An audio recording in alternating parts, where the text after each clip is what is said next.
Greetings, this is Ben Murray with another edition of SaaS Metrics School. Welcome.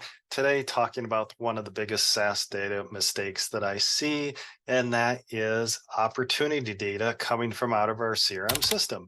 And when I run my process for my clients and the process that I teach in my SaaS Metrics course, there are key data sources we need every month to have financial transparency, to forecast our business, to make great decisions, to calculate SaaS metrics. We need HRIS data. Of course, we need financial data, and we may have operational data coming from our application.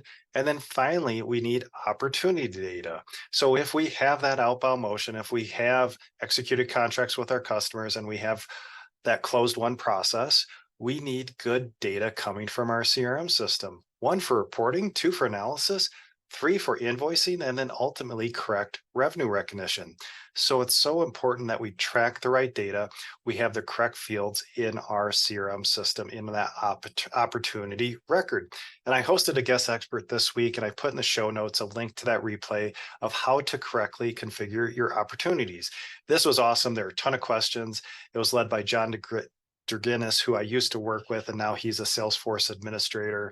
And we talked all about that correct configuration of your opportunity.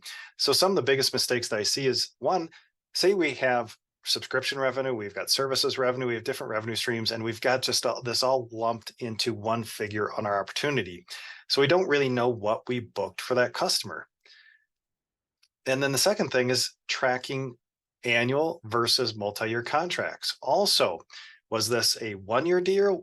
Was it a 3-year deal? And sometimes that's represented in just one number on the opportunity. So if I see 50K, was that great because that's 50K of annual, or was that 50K over 3 years?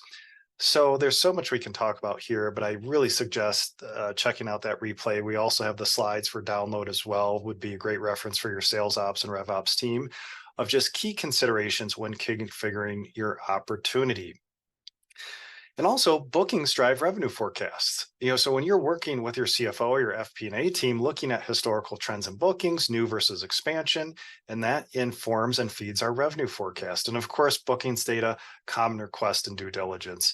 And then finally, with bookings data, and this is a big black hole if we don't have it, if we don't have good bookings data, we cannot calculate our sales and marketing efficiency metrics. For example, CAC payback, cost of ARR, LTV to CAC. So if we have poor data in this area, it's very difficult to calculate the metrics in my pillar 5 of my SaaS metrics framework to understand our sales and marketing efficiency metrics. So we're blind in bookings, and then we're also blind in our sales and marketing efficiency metrics.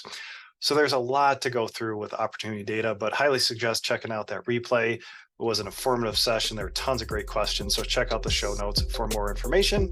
And I hope this got you thinking a little bit about if you have the correct data being tracked in your opportunities. Thanks a lot.